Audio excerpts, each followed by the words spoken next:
Assalamu alaikum. This is a short story. This is the third part of the story. The name of the story is There Will Come Soft Rains, and the story is written by Ray Bradbury. Now we'll come to the story. जैसे कि आपको already पता है, two parts में आपने जो है ये देख लिया होगा. इस घर में जो है ये घर की कहानी है. दिस घर इज़ ऑटोमेटेड. ऑटोमेटेड मीन्स इसमें जो है मशीनें हैं, बिजली से चलती हैं और सारा काम वो करती हैं. घर में रहने वाले लोग नहीं हैं. जैसे कि पिछले पार्ट में हमें पता चला है कि एटॉमिक बम जो है शहर पे गिराया गया था. पूरे शहर जो है वो तबाह हो चुका है, लेकिन ये घर मौजूद है क्योंकि इस घर का प्रोटेक्शन इंतज़ाम इंतहाई अच्छा है. कोई भी आता है तो ये पहले उससे पूछता है कि पासवर्ड क्या है, और अगर पासवर्ड ना बताए तो दरवाज़ा सख्ती से बंद हो जाता है. कोई बर्ड भी अगर विंडो को टच करती है तो उसके लिए भी जो है कोई शेडो आ जाता है, और बर्ड को भी इजाज़त नहीं है इस घर को टच करने की. इसलिए ये घर जो है ये अभी तक बचा हुआ है, लेकिन इस घर के लोग जो है वो मर चुके हैं. वो एटॉमिक बम की वेव से और रेस से जो है वो ख़त्म हो चुके हैं क्योंकि वो बाहर लॉन में थे उस वक्त. अब जो है इस घर में एक घड़ी है, वॉइस क्लॉक है जो कि टाइम बताती है, और उस टाइम के मुताबिक हर चीज़ होती चली जाती है. सुबह के 7 बजे से जो है हमने पूरे इस घर का स्टोरी सुनी है. Now it's 2:35. अब देखिए 2:35 PM, मतलब दिन के 2:35 हैं. अब क्या होता है 2:35 हो गए तो पे क्या हुआ. Bridge table sprouted from patio walls. Bridge tables जो हैं वो सहन की दीवारों से खुद ब खुद टेबल्स निकल आती हैं. ब्रिज का क्या मतलब हुआ. Bridge is a card game. जिस तरह कार्ड मीन्स वो ताश के पत्ते जो होते हैं, आपको पता होगा मे बी जो ताश के पत्ते हों उससे बहुत किस्म के जो है मुख्तलिफ गेम्स खेली जा सकती हैं. ब्रिज भी जो है उसमें एक गेम है. तो कहते हैं जब 2:35 हो गए तो घर के लोगों ने ऑलरेडी सारा सिस्टम जो था वो सेट किया हुआ था, टाइमिंग सेट की हुई थी. सहन की दीवारों से, पेशियो वॉल्स, पेशियो मीन सहन, सहन की दीवारों से जो है ब्रिज की टेबल्स खुद ब खुद निकल आई. स्प्राउटेड का मतलब निकलना. Playing cards fluttered on to pads in a shower of पिप्स. जब भी ये कार्ड की गेम खेली जाती है उससे पहले इन तमाम कार्ड्स को बहुत अच्छी तरह मिक्स किया जाता है. तो यहाँ ये मिक्सिंग जो है ये मशीन कर रही है, मिक्सिंग भी कर रही है, और तमाम जो है वो जो कार्ड्स है वो बराबर बराबर तकसीम करती है, जिस तरह इस गेम का अपने जो रूल्स के मुताबिक इसको डिवाइड करती हैं. प्लेइंग कार्ड्स, और प्लेइंग कार्ड्स क्या करते हैं. फ्लटर, फ्लटर का मतलब जल्दी जल्दी हिलना, जल्दी जल्दी वो हरकत करते हैं. ऑन टू पैड्स, पैड्स जो है मशीन का एक हिस्सा होता है, मशीन का सामने वाला फ्रंट हिस्सा, फ्लैट सरफेस. तो वो कार्ड्स जो है वो जल्दी जल्दी मिक्सअप हो रहे होते हैं, हरकत करते हैं, पैड्स के ऊपर आते हैं. इन अ शार ऑफ पिप्स, और ऐसा लगता है जैसे पिप्स की बारिश हो गई हो. शार का मतलब है बारिश. पिप जो है वो जो कार्ड पर जो शेप होती है उसको पिप कहते हैं. कार्ड्स पर जो है आपने देखा होगा एक हार्ट होता है, एक डायमंड होता है, एक हार्ट से नीचे जो है थोड़ा सा एक लाइन आई होती है, और इस तरह की शेप्स होती हैं. ये तमाम शेप, हर एक शेप को पिप कहा जाता है. तो जाहिर है कि जब वो कार्ड्स जो है हवा में उड़ रहे थे और पैड्स के ऊपर आ रहे थे तो ऐसा लग रहा था जैसे उन शेप्स की बारिश हो रही हो. Martinis manifested on an oaken bench with egg salad sandwiches. इस घर के लोग इस टाइम जो है ब्रिज खेलते हुए एक ड्रिंक पीते थे और साथ में जो है एक सैलेड सैंडविचेस खाते थे. तो खुद ब खुद जो है उनका खाना भी जो है उन्होंने पहले से जो है सब कुछ सेट किया हुआ था. वो लोग नहीं है लेकिन उनका खाना उधर मौजूद आ गया. Martini, Martini is a kind of drink. Manifested नजर आना, शो हो गया. और ओकन बेंच, ओकन इज अ वुड, ऑक वुड, ठीक है. ओकन के बेंच पे जो है ये सारा जो है उनकी ड्रिंक आ गई विद एक सैलेड सैंडविच, और साथ में एक सैलेड सैंडविचेस भी आ गए. म्यूजिक प्लेड, और साथ में जो था म्यूजिक भी बज उठा. मतलब यहाँ के लोग म्यूजिक सुनकर जो है ये गेम खेलते थे. But the tables were silent and the cards untouched. लेकिन क्या हुआ, हर एक चीज़ की तरह यहाँ पर भी ऐसा ही हुआ. टेबल्स खामोश रहीं, कोई नहीं आया. एंड द कार्ड्स अनटच, और किसी ने कार्ड को हाथ भी नहीं लगाया. At 4 o'clock the tables folded like leg butterflies back through the panelled wall. लेकिन देखिए वो मशीनें हैं, उनको पता भी नहीं चला कि किसी ने कार्ड को टच किया है या नहीं किया, और उनका इससे कोई गरज भी नहीं है. जब अपना मुकर्रर टाइम हो गया, 4 o'clock हो गए, तो टेबल्स खुद ब खुद जो है बड़े बड़े तितलियों की तरह, बटरफ्लाइज की तरह खुद ब खुद जो है दीवार के जो पैनल्स है उसमें वापस चली गई. जहाँ से निकली थी वहाँ पर टेबल्स वापस चली गई. फोल्डेड लाइक ग्रेट बटरफ्लाइज, बड़े बड़े बटरफ्लाइज की तरह दोबारा फोल्ड हो गई. Back through the panelled walls, उन वॉल में से जिसमें पैनल्स लगे हुए थे, जिसमें वो हिस्से बने हुए थे. 4:30, अब हो गए हैं 4:30. The nursery walls glowed. Nursery की दीवारें जो हैं वो चमक उठी हैं. ग्लोड का मतलब शाइन करना, चमकना. नर्सरी क्या होता है, आपने नर्सरी का नाम जो है वो सुना होगा. नर्सरी जो है आमतौर पर वो जगह होती है जहाँ पर छोटे छोटे जो है प्लांट्स को रखा जाता है. लेकिन नर्सरी जो है हमने कॉलेज में देखा होगा वो जगह भी होती है जहाँ पर छोटे बच्चों को रखा जाता है. तो नर्सरी जो है वो जगह जहाँ पर छोटे प्लांट्स या छोटे बच्चों को रखा जाता है, जहाँ पर उनको बहुत ज़्यादा ख्याल रखा जाता है। घरों में भी ऐसा होता है, बाज़ घरों में स्पेशली मतलब इंग्लिश घरों में वहाँ पे ऐसा होता है कि बच्चों के लिए अलग कमरा बनाया जाता है जिसे वो नर्सरी कहते हैं, और वहाँ पर बच्चे होते हैं। यहाँ पर जो बच्चों की नर्सरी है, चूँकि सारे घर में मशीनें हैं तो ऑफकोर्स बच्चों के लिए भी स्पेशल मशीनें लगाई गई हैं। उनकी नर्सरी की जो दीवारें हैं वो आपको आगे जाके पता चलेगा वो ग्लास की हैं, और यहाँ पर मुख्तलिफ उन्होंने सिस्टम लगा रखा है और उसमें जो है शक्लें तब्दील होती नज़र आती हैं। नर्सरी की दीवारों पर उनको एनिमल्स नज़र आते हैं। नर्सरी के कमरे में जो है मुख्तलिफ किस्म की मशीनें हैं जो कि जानवरों के रूप में हैं। वहाँ पर जानवरों की आवाज़ें आती हैं, यहाँ तक कि वहाँ पर जानवरों की स्मेल भी आती है। बच्चों को ऐसा लगता है जैसे जानवर हो, जैसे तमाम जो है एनिमल्स हर तरफ हों, जैसे वो कि एक फॉरेस्ट हो सिर्फ उनको खुश करने के लिए। एनिमल्स टुक शेप, नर्सरी का जो है रूम रोशन हो गया, वहाँ की मशीनें एक्टिव हो गई and animals took shape, animals की शक्लें नज़र आने लगी। येलो जिराफ्स, येलो रंग के giraffe, giraffe, blue lions, blue colour के lions, pink antelopes, pink colour के antelopes, antelope is a kind of deer, किस्म का हिरन है। लाइलैक पैंथर्स, लाइलैक के पैंथर्स, पैंथर्स तो आपको पता होगा lilac is a kind of shrub, एक झाड़ी है। लाइलैक के पैंथर्स जो है वो नजर आए कि वोटिंग इन क्रिस्टल सब्सटेंस, जो कि वोट कर रहे थे, जो कि घूम रहे थे, नाच रहे थे, गोल गोल घूम रहे थे। इन क्रिस्टल सब्सटेंस, क्रिस्टल क्यों? क्योंकि वो ग्लास के मटेरियल पर वो सारा नजर आ रहे थे। द वॉल्स वर ग्लास, उसकी दीवारें क्या थी? ग्लास थी। They looked out upon colour and fantasy, वो दीवारें जो थी वो नजर आती थी, वो कलरफुल नजर आती थी और फैंटेसी न थी, वो सब कुछ फैंटेसी था। फैंटेसी का मतलब ये है इमेजिनिंग इम्पॉसिबल थिंग्स, जब आप नामुमकिन चीज़ों को इमेजिन करते हैं वो फैंटेसी कहलाती है। तो ज़ाहिर है सब कुछ नामुमकिन था, हकीकत में वहाँ पर जानवरों का आना मुमकिन नहीं था, ऐसे जानवरों का स्पेशली, लेकिन वो सब कुछ जो है नज़र आ रहा था, ये सब कुछ रंगीन था और सब कुछ फैंटेसी था। Hidden films clock through well I स्प्रॉकेट्स and the walls lift, अच्छा दीवारों के अंदर जो थे सर्किट्स लगे हुए थे, स्प्रॉकेट्स का मतलब ये वो चीज़ें जहाँ पर वो फिल्म की जो रील है वो चलती है। दीवारों के अंदर हिडन फिल्म्स, छुपी हुई फिल्म्स थी, क्लॉक वो चलती थी थ्रू वेल ऑयल स्प्रॉकेट्स, स्प्रॉकेट्स में से चलती थी। स्प्रॉकेट वो चीज़ होती है जहाँ पर वो फिल्म चलती है, जिस तरह आप ये समझिए कि सीडी रोम में चलती हैं, इसी तरह स्प्रॉकेट्स होती हैं जिसमें ये फिल्म मूव करती हैं। जब वो फिल्में मूव करती थी तो दीवारें जो है वो रोशन हो गई थी, एंड द वॉल्स लिफ्ट, और दीवारें जो है वो जिंदा हो गई। The nursery floor was woven to resemble a crypt cereal meadow, ये तो दीवारों की कहानी थी। नर्सरी की फ्लोर कैसे था, उसका जो नर्सरी के जो फर्श थी वो कैसी थी? नर्सरी फ्लोर और वो इस तरह बुनी गई थी, बनाई गई थी टू रिजेंबल अ क्रिप्स, की वो नज़र आती थी, वो रिजेंबल मतलब की तरह होना, किस तरह नज़र आती थी? क्रिस्पी लगती थी, जैसे कोई खस्ता है, कोई बिस्किट वगैरह खाएं और वो क्रिस्पी हो। सीरियल मेडो, ऐसा लगता था कि वो फ्लोर जो था बिल्कुल क्रिस्पी था और बिल्कुल एक चरागाह की तरह दिखाई दे देता। सीरियल जो है वो अनाज को कहते हैं, ग्रेन, किसी किस्म का अनाज, तो वो जो है उसका जो फर्श जो है वो बिल्कुल ग्रास का किसी चरागाह की तरह दिखाई देता था और वो भी बहुत क्रिस्पी लगता था। Over this rain aluminium roaches and iron crickets, अच्छा उस कमरे में उस फर्श के ऊपर जो है छोटी छोटी मशीनें थी जो कि एक एल्यूमिनियम की रोचेस बने हुए थे, रोचेस काकरोचेस, एल्यूमिनियम के काकरोच नजर आते थे, एंड आयरन क्रिकेट्स, और लोहे के क्रिकेट्स नजर आते थे। क्रिकेट्स वो कीड़ा होता है जो रात को खामोशी होती है और उसमें उसकी आवाज़ें निकलती हैं। And in the hot still air butterflies of delicate red tissue wayward among the sharp aroma of animal spores, और साथ में उस कमरे की हवा जो कि उस वक्त गर्म थी, वहाँ पर जो है ऐसा लगता नहीं था बल्कि मशीनें थी, बटरफ्लाइज थी, जो कि तितलियों की शेप की मशीनें थी जो कि उस कमरे में चलती थी और वो रेड खूबसूरत नाजुक कलर की थी।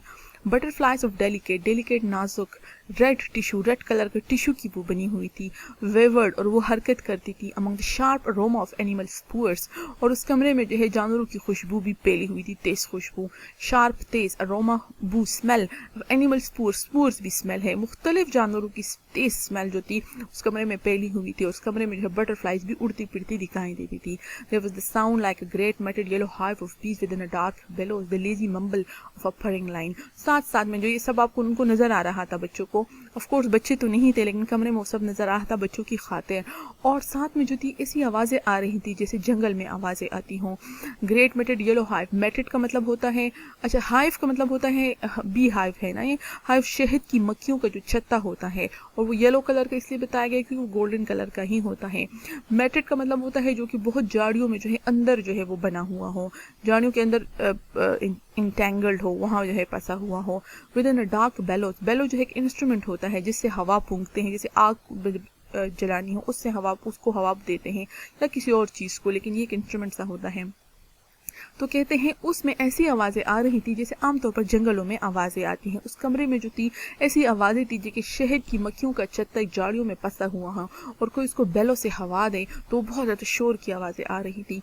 Lazy bumble of A purring line, lazy सुस्त, बम्बल का मतलब confuse sound, purring line, purring का मतलब है स्लो आवाज़, ठीक है, एक स्लो से एक लेजी के लाइन की आहिस्ता आहिस्ता कन्फ्यूज सी आवाज़ें भी आ रही थी।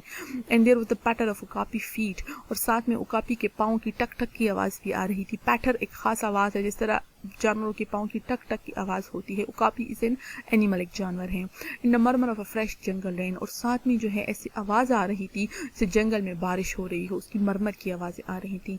लाइक अदर हुफ्स, और दूसरे हुफ्स की आवाज़ें भी आ रही थी। हुफ जो है जानवरों के पाँव के नीचे वाला हिस्सा जो सख्त होता है, उसे उर्दू में खुर बोलते हैं, जिस तरह घोड़े का होता है। मुख्तलिफ किस्म की टक टक की आवाज़ें, लॉइन की आवाज़ें, बारिश की आवाज़ें आ रही थी उस कमरे में जैसा कि वो जंगल हो। Falling upon the summer starch grass, ऐसी आवाज़ें थी जैसे जानवरों की हूस जो हैं वो उस ग्रास पर पड़ रहे हों। स्टार्च, स्टार्च जो है वो ग्रास होती है जो कि सख्त होती है, जिसको स्टार्च दी जाती हैं और उसको वो उससे सख्त हो जाती हैं। तो जानवरों की हूस की आवाज़ें आ रही थी जब वो सख्त ग्रास पर पड़ती हैं।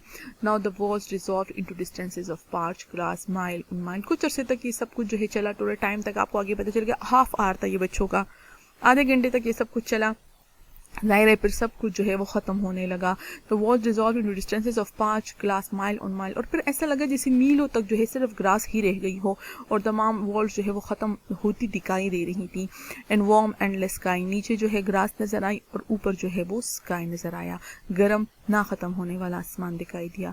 The animals Drew away into thorn bags, अब जो है जानवर वापस चले गए हैं अपनी झाड़ियों में, वो झाड़ियों में जहाँ पर थॉर्न्स, जहाँ पर कांटे थे। एंड वाटर होल्स, और सारे जो है पानी के जानवर अपने पानी के बिलों में चले गए। It was the children's hour, ये सब कुछ जो टाइम था ये बच्चों का वक्त था। आर से यहाँ मतलब है वक्त, क्योंकि ये 1 घंटा नहीं था, ये हाफ आवर था। तो ये सारा जो था बच्चों का वक्त था।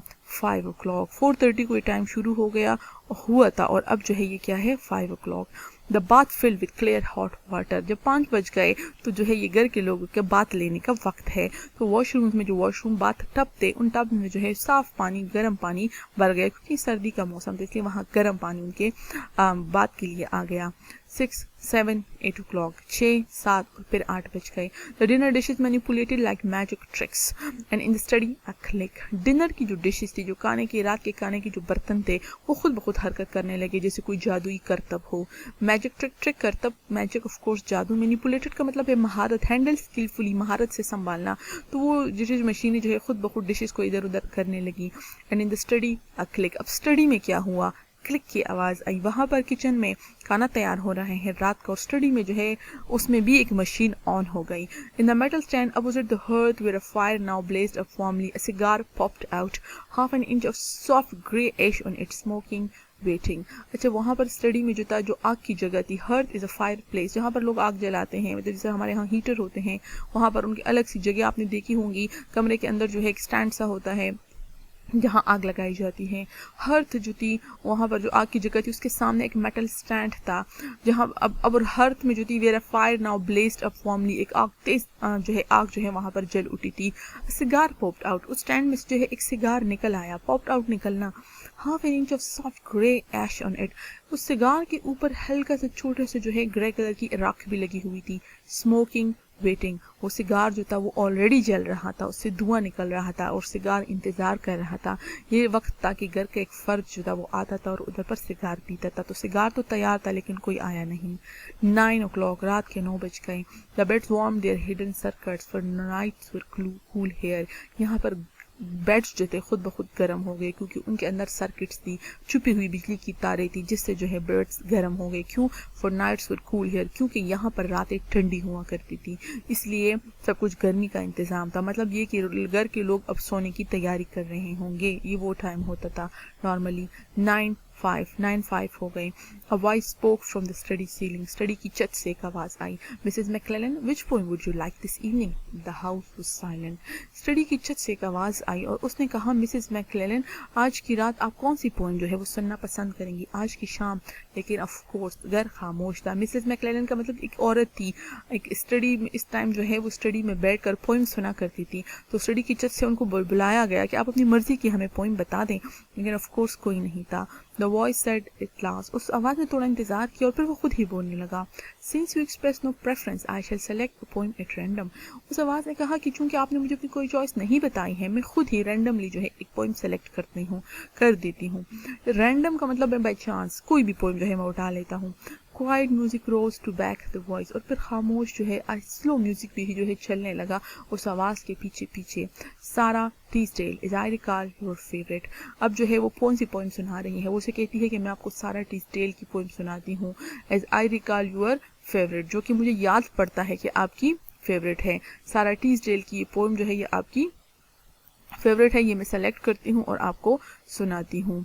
अब वो क्या कह रही है, there will come soft rains, there will come soft trains and the smell of the ground and swallows circling with their shimmering sound and frogs in the pool singing at night and wild plum trees at tremulous white। Poem है सारा Teasdale की, और आप जो है हैरान होंगे इसका पहला जुमला क्या है, there will come soft rains. ये तो वही जुमला है जो कि इस स्टोरी का टाइटल है, स्टोरी का नाम है there will come soft rains, और यही सारा टीसडेल की पोइम भी है, there will come soft rains. तो आपने इसमें कंफ्यूज नहीं होना, एक पोइम है जो कि सारा टीसडेल की है और उसका भी यही नाम है, और ये जो शॉर्ट स्टोरी है जिसे हम पढ़ रहे हैं ये रेड ब्रैडबरी की है और इसका भी यही नाम है, लेकिन दोनों की थीम बिल्कुल अपोजिट है, ये मैं आपको क्लियर करती हूँ। सारा टीसडेल क्या कहती है कि खूबसूरत बारिशें आएंगी और जब ग्राउंड में खूबसूरत स्मेल होगी, and swallows circling with their shimmering sound, और स्वालोस जो है ये एक परिंदा है, अबाबील इसे कहते हैं, अबाबील गोल गोल घूमेगा अपनी खूबसूरत आवाज़ के साथ, शिमरिंग शाइनिंग, शाइनिंग साउंड का मतलब वो खूबसूरत आवाज़ जो है उसके साथ अबाबील गोल गोल घूमेगा, and frogs in the pool singing at night, और रात को जो है फ्रॉग्स जो है वो तालाबों में बैठकर गाने गाएंगे, ऑफ कोर्स मतलब गाने गाएंगे, वो अपनी आवाज़ें निकालेंगे, खुश होंगे, and white plum trees in tremulous white, और जब जंगली आलूचे के जो पौधे होंगे, जो दरख्त होंगे, और उन पर खूबसूरत वाइट कलर की कलियाँ हिलेंगी तो बहुत प्यारी लगेंगी। इन ट्रेमुलस वाइट, ट्रेमुलस का मतलब है हिलना, उसकी कलियां जो है वो हिलेंगी वाइट कलर की जंगली आलूचे में तो बहुत खूबसूरत लगेंगी।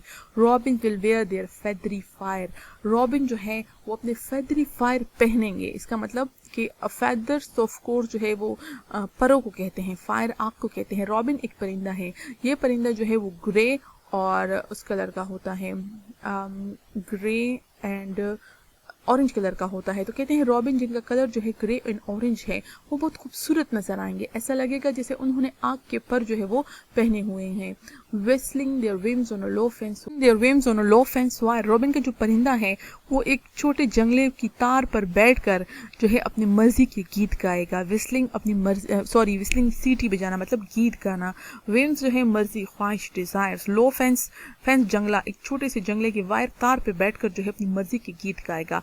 रॉबिन भी खुश होंगे, जंगली आलूचे भी खुश होंगे, फ्रॉक्स, सब लोग खुश होंगे, खूबसूरत बारिशें होंगी, और ये सब कब होगा? Not one will know the war, not one will care at last when it is done, not one would mind neither bird nor tree if Mankind perished utterly. और कहते ये सब तब होगा जब जंग खत्म हो जाएगी, जब जंग खत्म हो जाएगी और उस जंग में तमाम इंसान मुकम्मल तौर पर तबाह हो जाएंगे, तो सारे परिंदे और सारे दरख्त खुश होंगे, किसी को इंसान की फिक्र नहीं होगी, किसी को पता भी नहीं होगा कि इंसान जो है इस दुनिया से हमेशा के लिए चला गया है। Not one will know of the war, किसी को जंग का पता ही नहीं होगा। Not one will care at last when it is done, और जब वो जंग खत्म हो जाएगी तो किसी को परवाह ही नहीं होगी। Not one would mind neither bird nor tree, ना ही किसी परिंदे को ना ही किसी दरख्त को जो है इसकी कोई फिक्र होगी। इफ मैनकाइंड पेरिश्ड अटरली, अगर इंसान मुकम्मल तौर पर तबाह हो जाए, पेरिश्ड खत्म हो जाना, अटरली हमेशा के लिए, completely, and spring herself in which she woke at dawn would scarcely know that we were gone, और स्प्रिंग और बहार जब वो जो है सुबह उठेगी, डॉन का मतलब सुबह उठेगी, और स्कैर्सली नो, उसको पता ही नहीं होगा दैट वी वर गॉन, कि हम मतलब इंसान यहाँ से चले गए हैं। स्कैर्सली का मतलब बहुत कम है, यहाँ पर मतलब है नहीं पता होगा, ठीक है, उसको पता ही नहीं होगा। इस सारी पोइम की जो थीम है वो ये है कि जिस तरह इंसान जंगे लड़ रहा है, एक दिन इंसान खत्म हो जाएगा, और जब इंसान इस दुनिया से चला जाएगा तो नेचर बहुत खुश होगी, नेचर एंजॉय करेगी, स्प्रिंग खुश होगी, बहार एंजॉय करेगी, तमाम जो है परिंदे आज़ाद होंगे, वो अपनी मर्जी के गीत गाएंगे, तमाम जो है आलूची के दरख्त खुश होंगे, हर कोई खुश होगा, किसी को परवाह ही नहीं होगी कि इंसान जो है इस दुनिया से चला गया है। ये इस पोइम की थीम है, ठीक है। स्टोरी की टीम ये नहीं है, स्टोरी की टीम मैं आपसे आगे डिस्कस करूंगी। The fire burn on the stone hearth and the cigar fell away into a mound of quiet ash on its tray. Fire जो है वो स्टोन हर्थ में जो है वो जल उठी and the cigar fell away, और सिगार जो था नीचे गिर गया into amount of quiet ash on its tray. अपने ऐश ट्रे का नाम तो सुना होगा, जो लोग स्मोकिंग करते हैं उनके साथ छोटी सी एक ऐश ट्रे होती है, छोटी सी बहुत छोटी सी क्रिस्टल कलर की यूजुअली होती है, उस पर जो है वो बुझाते हैं, वो जो सिगरेट होता है उसमें वो बुझाते हैं, उसकी ऐश उसकी राख उसमें गिराते हैं। तो सिगार जो था उसने इंतज़ार किया किया किया और आखिरकार सारा सिगार खुद ही जल गया और आहिस्ता आहिस्ता उसकी सारी राख जो थी नीचे एक ट्रे में गिरती रही। इनटू अमाउंट सिगार भी आखिर में गिर गया। इनटू अमाउंट, माउंट का मतलब हीप, एक ढेर से लगा, पाइल एक ढेर से लगा था। क्वाइट एज, वहाँ पर खामोशी से जो है राख जो है गिरी हुई थी ट्रे पर, वहाँ पर वो सिगार भी गिर गया। The empty chair faced each other between the silent walls in the music played. खामोश खाली कुर्सियाँ एक दूसरे को देखती रहीं खामोश दीवारों में और म्यूजिक जो है वो चलता रहा। अगर आप नोट करें इस सारी स्टोरी में बार बार एम्प्टी, साइलेंट वॉल्स, साइलेंस और इसी तरह के वर्ड बार बार दोहराए गए हैं। हमें बार बार एहसास दिलाया गया है कि ये घर बिल्कुल खाली है और यहाँ पर कोई रौनक नहीं है क्योंकि यहाँ पर इंसान नहीं है। At 10 o'clock the house began to die.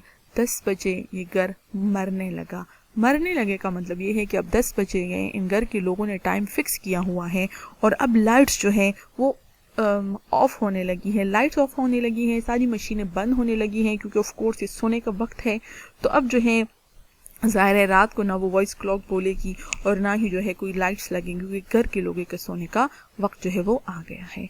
यहाँ तक जो है मेरा पार्ट 3 था इस स्टोरी का। इंशाल्लाह इसका आखिरी एक पार्ट रह गया है, वो हम जो है पार्ट 4 में जो है इंशाल्लाह मैं आपको कराऊंगी। Thank you very much.